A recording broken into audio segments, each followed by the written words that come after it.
నమస్తే, welcome to AP1 TV Telugu. Kovur నియోజకవర్గంలో ఇసుక దందాను అరికడతామని కోవూరు టీడీపీ ఎమ్మెల్యే అభ్యర్థి వేమిరెడ్డి ప్రశాంత్ రెడ్డి అన్నారు. కోవూరు మండలం పడుగుపాడు గ్రామంలో ప్రశాంతి ముమ్మరంగా నిర్వహించారు. ఈ సందర్భంగా సూపర్ 6 పథకాల గురించి తెలియజేసిన ఆమె తెలుగుదేశం అధికారం చేపడితే అభివృద్ధి సంక్షేమం సాధ్యమన్నారు. ఎమ్మెల్యే ప్రసన్న కుమార్ రెడ్డి సహకారంతో గ్రామాల్లో ప్రభుత్వ స్థలాలు చివరకు శ్మశానాలను సైతం ఆక్రమించారని ఆరోపించారు. ఎన్నికల సమయంలోనూ విచ్చలవిడిగా ఇసుక తరలిస్తున్నారని చెప్పారు. తాము అధికారం చేపడితే ఇసుక దందాను అరికట్టడంతో పాటు ఆక్రమణలపై చర్యలు తీసుకుంటామని ప్రకటించారు. పాలకురాలను కానే కాదు, సేవకురాల్ని మీలో ఒకదాన్నై మీలో మమేకమై మీ సమస్యలు తెలుసుకొని మీకు సేవ చేయడానికి వచ్చిన సేవకురాలనే కానీ నేను రాజకీయ నాయకురాలని కాదు అబద్ధాలు చెప్పేసి వెళ్ళిపోవడానికి. కాబట్టి నేను చెప్పింది తప్పకుండా చేస్తాను, లేదంటే నేను చెప్పను. మీరందరూ నా బలం, మీకు అందరికీ నేను ఎల్లవేళలా అందుబాటులో ఉంటాను. సామాన్య ప్రజల దగ్గర నుంచి కార్యకర్తలు, నాయకులు ఎప్పుడైనా ఎవరైనా నా ఇంటికి రావచ్చు. నా తలుపులు ఎప్పుడు తీసే ఉంటాయి. మీ సమస్యలన్నీ నేను తీరుస్తానని చెప్పి మీకు అందరికీ మాట ఇస్తున్నాను మరోసారి. కాబట్టి అందరూ ఆలోచించి 2 ఓట్లు, ఒకటి నాకు ఎమ్మెల్యేగా, రెండోది ప్రభాకర్ రెడ్డి గారికి ఎంపీకి వేసి మమ్మల్ని గెలిపిస్తారని మీ అందరినీ ప్రార్థిస్తున్నాను. అందరికీ నమస్కారం. నాయుడు గారు ఇది కూడా చెప్పున్నారు, ప్రతి ఇంటికి పైప్ లైన్ ద్వారా స్వచ్ఛమైన నీరు అందిస్తానని చెప్పున్నారు. అది తప్పకుండా మనకి పడుగుపాడులో కూడా అన్ని విలేజెస్లో కొవ్వూరు కాన్స్టిట్యున్సీలో అమలు పరుస్తానని చెప్పి నేను ఆల్రెడీ చెప్తున్నాను. పడుగుపాడు ఫిషర్ పాయింట్ నుండి చెర్లోపాలెం లింక్ రోడ్డుకు తార్ రోడ్డు వేయిస్తానని మీకు అందరికీ మాట ఇస్తున్నాను. పడుగుపాడు గ్రామంలో పశు వైద్యశాలను ఏర్పాటు చేయిస్తాను. పంట పొలాలకు వెళ్ళే రైతులకు కాజావారి డొంకను రోడ్డుతో వేయిస్తానని చెప్పి, తార్ రోడ్డుతో వేయిస్తానని చెప్పి మీకు అందరికీ మాట ఇస్తున్నాను. ఇక్కడ చాలామంది మైనారిటీ సోదరీమణులు ఉన్నారు. వాళ్ళందరికీ కూడా చెప్తున్నాను, ఎలాంటి షరతులు లేకుండా ముస్లిం మైనారిటీలకు దుల్కన్ స్కీమ్ అందిస్తామని చెప్పి ఆల్రెడీ హామీ ఇచ్చినారు చంద్రబాబు నాయుడు గారు. అది తప్పకుండా పాటిస్తామని చెప్పి మీకు అందరికీ మాట ఇస్తున్నాను. ప్రతి ఏటా రంజాన్ పండుగ కూడా రంజాన్ తోఫా కూడా అందివ్వబోతున్నారు చంద్రబాబు నాయుడు గారు.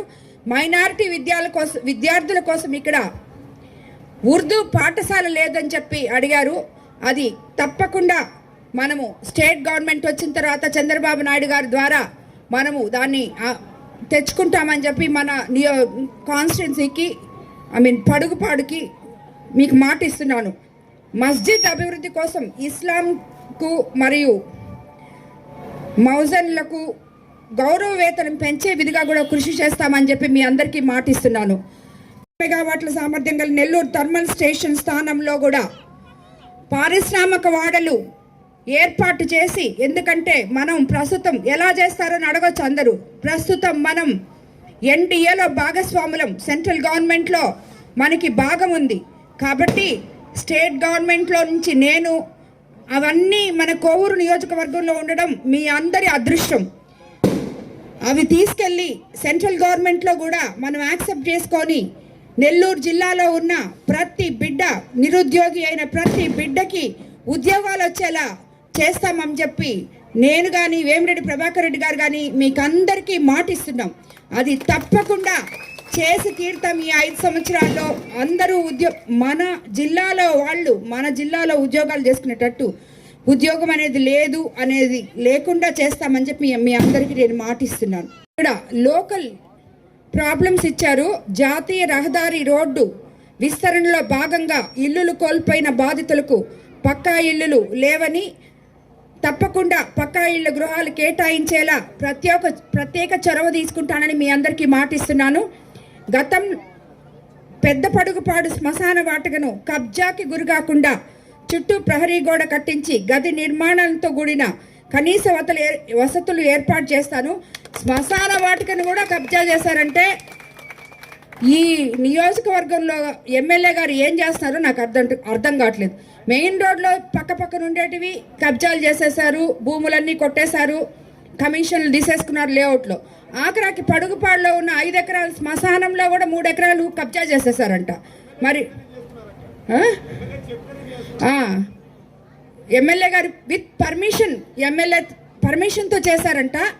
అదేదో మీరు విలేకరులు అందరూ చూడాలి కలిసి. నేను ఎమ్మెల్యే అయ్యేంత వరకు చూడండి, దాని తర్వాత నేనే వదిలిపిస్తాను దాన్ని. పడుగుపాడు ప్రజల ప్రయాణం దృష్ట్యా రైలు ప్రమాదాలు జరగకుండా అండర్ పాసెస్ ద్వారా వెళ్ళేలా ఎన్టీఎస్ గేట్ దగ్గర బ్రిడ్జ్ కట్టిస్తానని మీకు అందరికీ మాటిస్తున్నాను. పెన్నా నదికి వరదలు వచ్చినప్పుడు వరద నీరు గ్రామంలోకి రాకుండా, ఇసుక రీచ్లను ఓపెన్ చేయకుండా నదికి ఇరువైపులా రిటైనింగ్ వాల్ కట్టిస్తానని కూడా మీ అందరికీ మాటిస్తున్నాను. చంద్రమౌళి నగర్ నుండి తరలిస్తున్న అక్రమ ఇసుక రవాణాలను నిరోధించి మీకు ఉచితంగా ఇసుకను అందిస్తామని చెప్పి మీకు అందరికీ చెప్తున్నాను. చంద్రబాబు నాయుడు గారు మనకి ఇసుక ఉచితంగా ఇస్తామని చెప్పి ఆల్రెడీ మాట ఇచ్చున్నారు. కాబట్టి తప్పకుండా ఈ ఇసుక దందాలు ఆపేస్తామని చెప్పి వాళ్ళకి ఇప్పుడు కూడా తెలియట్లేదు. ఆల్రెడీ ఎలక్షన్ జరుగుతుంటే ఇప్పుడు కూడా ఇసుక తోలుకుంటున్నారు. ఏ పక్క చూసినా లారీలు పోతున్నాయి.